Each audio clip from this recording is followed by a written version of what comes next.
President Trump is ramping up attacks against the federal judge at the center of a deportation standoff with his administration. In a contentious hearing yesterday, Judge James Boasberg accused the Trump administration of disrespecting the court and ignoring orders after they deported suspected Venezuelan gang members last week. Boasberg is still considering whether their use of the wartime alien enemy's power is legal, but a ban against such deportations remains in effect for another week. The president is spending part of the weekend at his private club in Bedminster, New Jersey. Nicole Skanga is in Bridgewater. Nicole, good morning.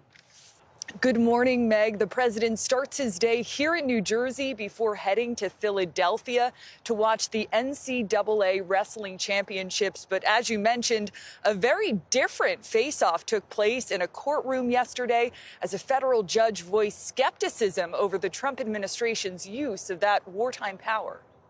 All right, guys, welcome back. Dr. John here. So what is happening right now? Every attorney knows the rule. Take the loss quietly, file the appeal, work the system, keep your mouth shut, because what you say after a judicial ruling can turn a manageable defeat into a catastrophic self-inflicted wound. That rule applies to everyone. It applies with even greater force to a president whose words move markets and shape how the public views the institutions holding the republic together. Donald Trump has never been particularly interested in that principle. His instinct when confronted with an adverse judicial decision is not to retreat into procedural silence while his lawyers prepare the next legal step. It is to reach for his phone, open Truth Social, and start typing. Presiding over the landmark case, federal judge James Boasberg.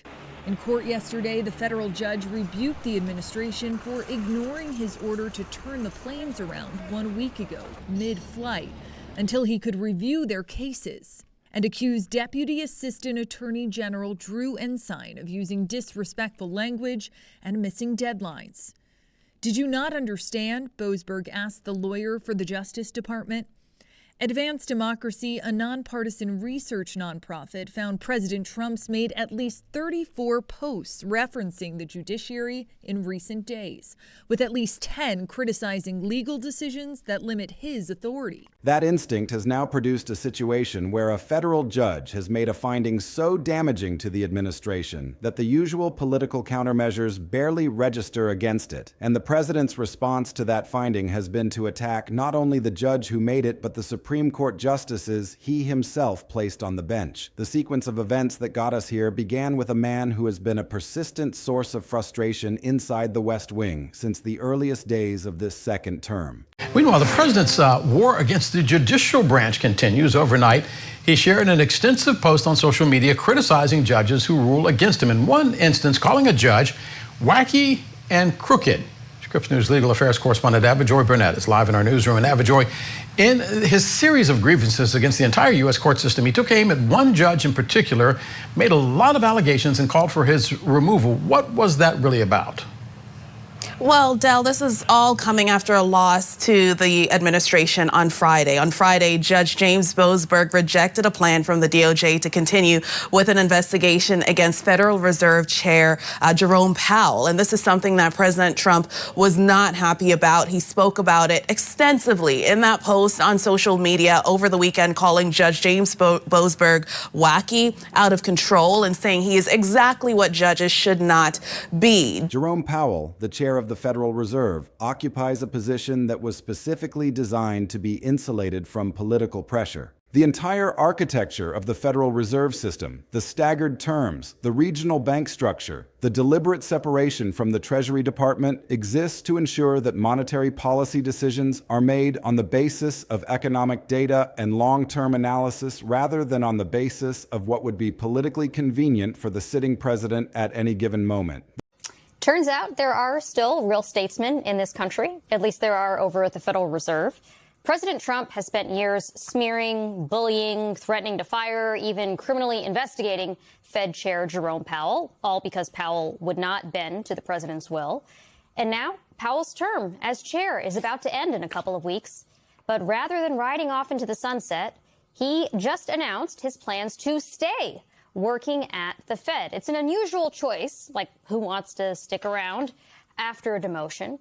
But Powell says it is necessary given Trump's legal threats against him and the president's ongoing efforts to politicize the independent central bank. These legal actions by the administration are unprecedented in our 113-year history, and there are ongoing threats of additional such actions. I worry that these attacks are battering the institution and putting at risk the thing that really matters to the public, which is the ability to conduct monetary policy without taking into consideration political factors. This structural independence has served the American economy well across decades and across administrations of both parties. It is the reason markets trust the dollar. It is the reason foreign central banks hold American debt. It is the reason investors around the world make decisions based on the assumption that the Federal Reserve will act to maintain price stability and maximum employment rather than to boost the electoral prospects of whichever party currently controls the White House. The wall between the Fed and the political branches is not perfect, and it has never been absolute, but it has been one of the most durable and consequential features of American economic governance for generations. Trump wants that wall gone. He has wanted it gone for a very long time, and he has been completely transparent about that desire. Across months of public statements, he has demanded that interest rates come down. He has blamed Powell personally for keeping borrowing costs too high. He has floated the idea that he should be able to remove the Fed chair before his term expires. He has applied the kind of sustained public pressure on the central bank that previous presidents of both parties carefully avoided because they understood that the independence of monetary policy was more important than any short-term political advantage. Powell has not bent.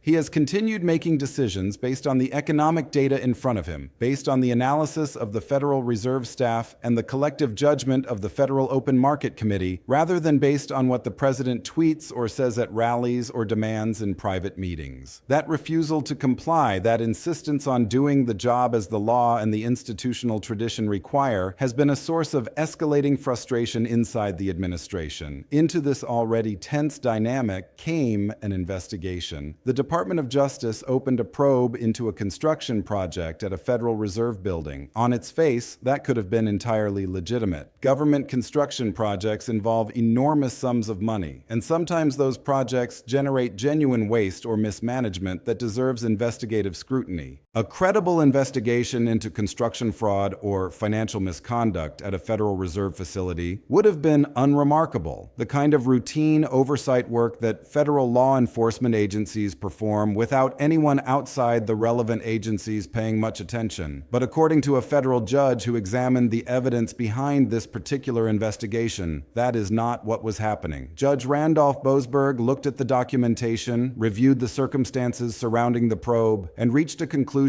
that is devastating in its clarity. He found that the evidence demonstrated the investigation had one purpose and one purpose only: to harass and pressure Jerome Powell, not to uncover genuine wrongdoing, not to follow a credible lead about financial misconduct. The entire investigation, in the judge's assessment, was a legal harassment tool deployed against an independent official who would not do what the president wanted him to do with interest rates. That finding is extraordinary. It means a federal judge stated in plain language in a formal judicial ruling with the full weight of the court behind it that the Department of Justice was being weaponized to pressure the Federal Reserve Chair into compliance with the White House's political and economic preferences. If that finding is accurate and a federal judge reviewed the evidence and concluded that it was, then what occurred here represents a serious abuse of executive power, the kind of abuse that the separation of powers and the independence of the judiciary exist to prevent and punish. The appropriate response from an administration that believed the investigation was legitimate and the judge had simply gotten the legal analysis wrong would have been to appeal the ruling through proper channels. File the necessary motions, make the legal arguments to a higher court.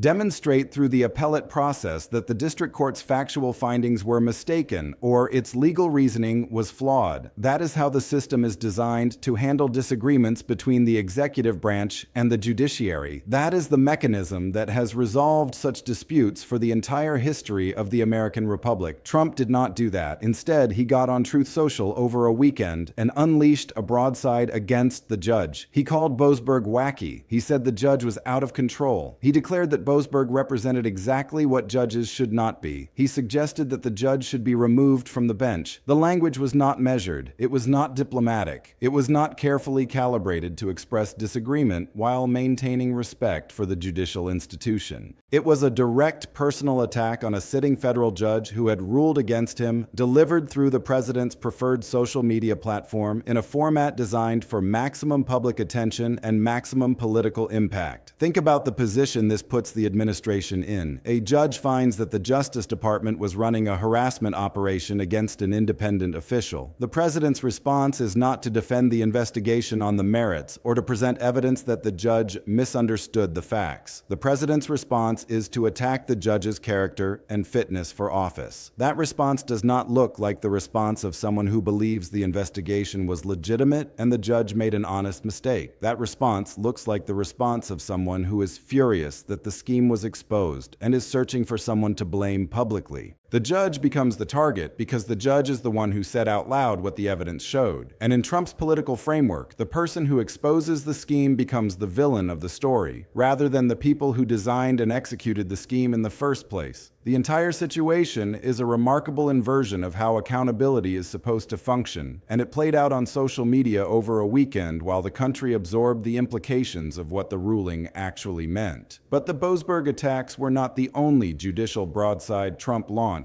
during that weekend posting session. In the same burst of social media activity, he turned his attention to the Supreme Court, specifically to the justices he himself nominated and fought to confirm during his first term. The occasion for this attack was a recent Supreme Court ruling that rejected his tariff plan, a ruling that came from a court that includes 3 Trump nominees, 3 justices who would not be sitting on that bench if Donald Trump had not selected them and pushed them through the confirmation process. Trump's response to being told by the highest court in the land, a court he helped build, that his tariff approach was not legally permissible, was not to accept the ruling and explore alternative policy pathways. It was not to acknowledge that even justices he appointed have an obligation to apply the law as they understand it, rather than as he would prefer it to be applied. It was to accuse them of openly disrespecting presidents who nominate them. The President of the United States called the Supreme Court he helped construct a bunch of ingrates on social media. Sit with that for a moment because the implications extend far beyond this particular tariff dispute.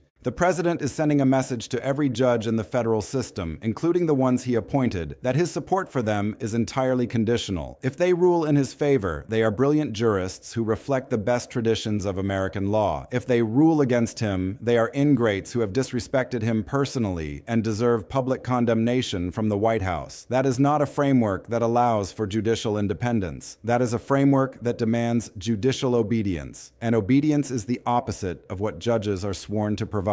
The legal experts who study these dynamics for a living have been trying to articulate what makes this pattern so dangerous, and their language has been growing more urgent. One expert speaking publicly in the aftermath of the Boasberg ruling used a word that deserves careful attention: anarchy. The warning was that sustained presidential attacks on the judiciary risk eroding faith in the rule of law to the point where the system begins to break down, not through any single dramatic collapse, but through the gradual erosion of the shared understanding that court rulings are binding on everyone, including the most powerful people in the country. Anarchy is a strong word, and it should not be deployed casually. The expert was not predicting violence in the streets or the immediate dissolution of the constitutional order. The point was more specific and in some ways more troubling. The rule of law depends on a widely held belief that the legal system is legitimate and that its rulings deserve respect, even when they produce outcomes we do not like. Judges do not have armies. Courts do not have enforcement mechanisms independent of the executive branch.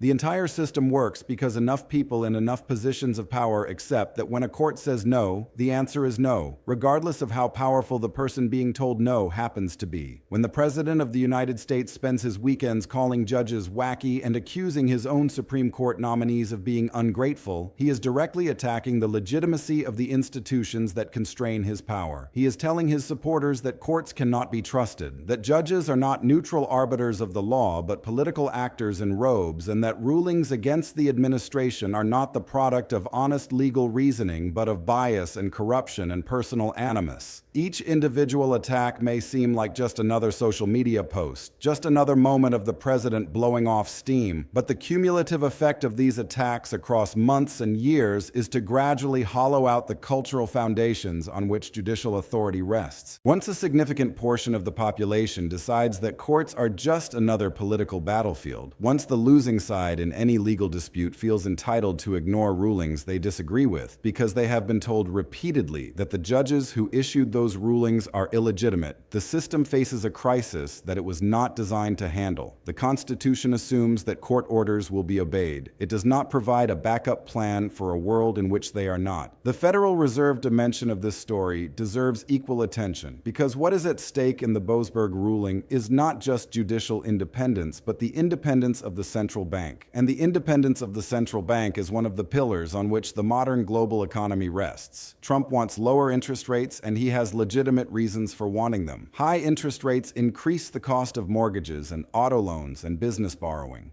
They make it harder for families to buy homes and for entrepreneurs to start businesses. The pain that high rates inflict is real, and it is felt most acutely by ordinary people who are trying to make ends meet in an economy where the cost of everything from housing to groceries has been rising steadily. The argument for Federal Reserve independence is not that high interest rates are good or that the president should not care about the economic pain they cause. The argument is that the decision about when and how to adjust rates should be made by experts analyzing economic data rather than by politicians responding to electoral pressures. The reason this matters is straightforward, and it has been demonstrated repeatedly across economic history. When politicians control monetary policy directly, they tend to keep rates too low for too long because low rates make the economy feel good in the short term. The inflationary consequences of those decisions do not arrive immediately. They take time to build, and the politician who made the decision to keep rates low is often out of office by the time those consequences arrive. The costs are borne by the public and by the next administration, while the benefits were enjoyed by the politician who made the choice. Central bank independence breaks that cycle by putting monetary policy in the hands of officials whose terms are longer than a single election cycle and whose decisions are insulated from direct political pressure. Markets trust this arrangement. They price assets based on the assumption that the Fed will act to maintain stable prices over the long term, rather than to boost the economy before a midterm election. That trust is what keeps the dollar strong and American borrowing costs low relative to what they would be if markets believed monetary policy was being run for political advantage. The investigation that Judge Boasberg ruled on was a direct threat to that arrangement. If the Department of Justice can be deployed to harass a Fed chair into cutting rates, then the independence of the central bank is effectively gone. The chair might still technically have the legal authority to set rates independently, but would be operating under the constant threat that defying the president's preferences would trigger another investigation, another round of legal pressure, another weaponization of prosecutorial power against them personally. That is not independence in any meaningful sense of the word. The Boasberg ruling called this dynamic out in explicit terms, and the ruling itself now becomes part of the legal record. Future courts will cite it. Future administrations will have to contend with the precedent it establishes. The finding that the DOJ investigation was a harassment operation rather than a legitimate law enforcement action is now a matter of judicial record, and that record will follow this administration through every subsequent legal proceeding that touches on questions of prosecutorial independence and the politicization of federal law enforcement. The Supreme Court dimension adds yet another layer of institutional significance. The conservative legal movement spent decades working to transform the federal judiciary and especially the Supreme Court. The Federalist Society built networks of lawyers and law students and judges. Republican presidents from Reagan through Trump selected nominees from those networks. The entire project was animated by a belief that judges should interpret the law as written rather than making policy from the bench, that judicial restraint and fidelity to text were the highest virtues of the judicial craft. Trump was the vehicle through which that movement achieved its greatest victories. The 3 justices he placed on the Supreme Court, along with the dozens of appellate and district court judges he confirmed, represented the culmination of a generational effort to reshape the federal judiciary. And now the president who made those victories possible is turning on the very justices he elevated because they ruled against him in a particular case. He is calling them ingrates. He is accusing them of disrespecting him personally. He is signaling to the conservative legal movement that the judges they fought to confirm are only acceptable to him as long as they produce the outcomes he wants. This creates an impossible situation for conservative jurists. If they rule in the president's favor because they fear his public attacks, they compromise the judicial independence that is the entire point of their professional existence. If they rule against him based on their honest reading of the law, they face public condemnation from the leader of their own political coalition. There is no good option in that framework. No way to be both a faithful judge and a loyal ally of a president who demands personal loyalty above all else. The tension between those two roles has always existed in some form, but Trump has made it explicit and unavoidable in a way that no previous president ever attempted. The practical consequences of all of this extend into areas that most people do not immediately connect to a weekend social media rant. Bond markets pay attention to institutional stability. Foreign central banks pay attention to whether the Federal Reserve is operating independently or bowing to political pressure. Currency traders make decisions based on assessments of whether American governance is functioning normally or breaking down in ways that could affect the value of dollar-denominated assets. Every time Trump attacks a judge for ruling against his administration, every time he signals that the independence of the Fed is negotiable, he introduces uncertainty into calculations that affect the cost of government borrowing and the strength of the American dollar and the willingness of foreign investors to hold American debt. These are not abstractions. They translate directly into the interest rates that American families pay on their mortgages and the returns that American workers see in their retirement accounts and the overall stability of the financial system that underpins the entire economy. The connection between a Truth Social post and a family's mortgage rate is not direct in the sense that a single post moves a single rate, but it is real in the sense that the cumulative effect of sustained attacks on institutional independence gradually changes how markets evaluate American risk. The backlash to Trump's judicial attacks is coming from multiple directions simultaneously. Chief Justice John Roberts has previously pushed back publicly on presidential criticism of the judiciary, and the current situation appears to be drawing internal concern from people who want the administration to succeed, but understand that dismantling judicial independence creates problems that outlast any single presidency. The financial community is watching the Federal Reserve situation with particular attention because the stakes for global markets are so high. Even some Republican lawmakers, though most remain publicly supportive of the president, are privately concerned about where this trajectory leads and what it means for the long-term health of the institutions that conservative jurisprudence has traditionally sought to strengthen rather than undermine.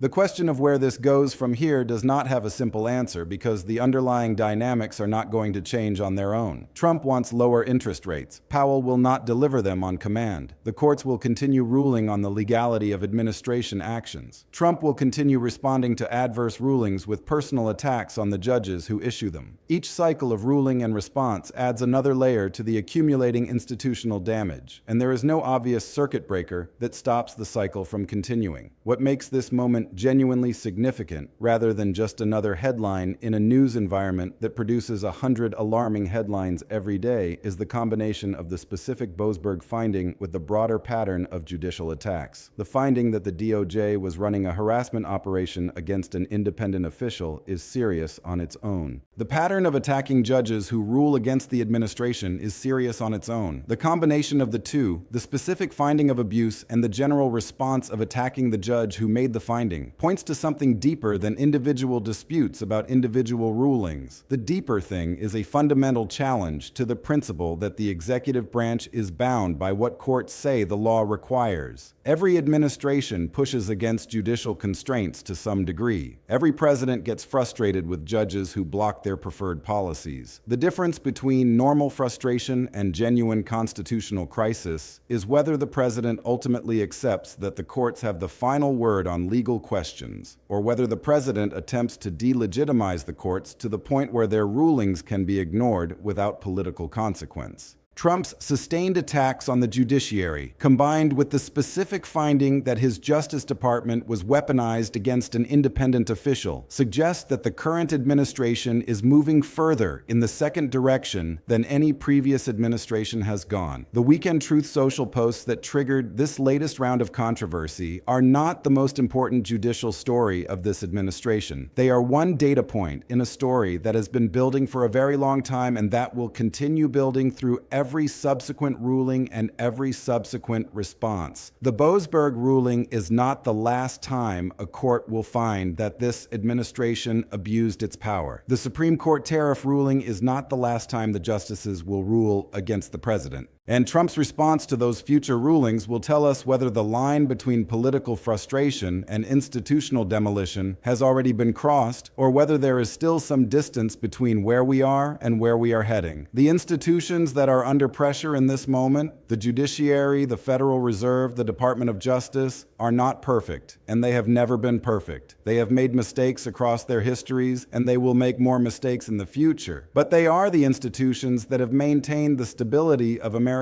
governance through wars and depressions and political crises that at various points seemed likely to tear the country apart. Weakening them deliberately for short-term political advantage is a choice with consequences that will not be fully visible until long after the current political moment has passed. The bottom line is that Trump went to war with the courts in a way that goes beyond ordinary political disagreement. He attacked a federal judge who found that his Justice Department was running a harassment campaign against an independent official. He attacked his own Supreme Court nominees for ruling against his tariff plans. He demanded the removal of a judge who ruled against him. He accused the highest court in the land of personal disrespect. And legal experts who study the structure of American governance for a living are warning that this pattern risks something genuinely dangerous, a world in which court rulings lose their binding force because the president has convinced enough people that courts are not legitimate. That is what the word anarchy means in this context. Not chaos in the streets, not the breakdown of civil order, but the quieter erosion of the agreement that underlies the entire constitutional system. The agreement that when a court speaks, the losing side accepts the loss and moves on. That agreement has held through every crisis the country has faced. Whether it can survive the current sustained assault on the legitimacy of the courts themselves is one of the most consequential open questions in American public life.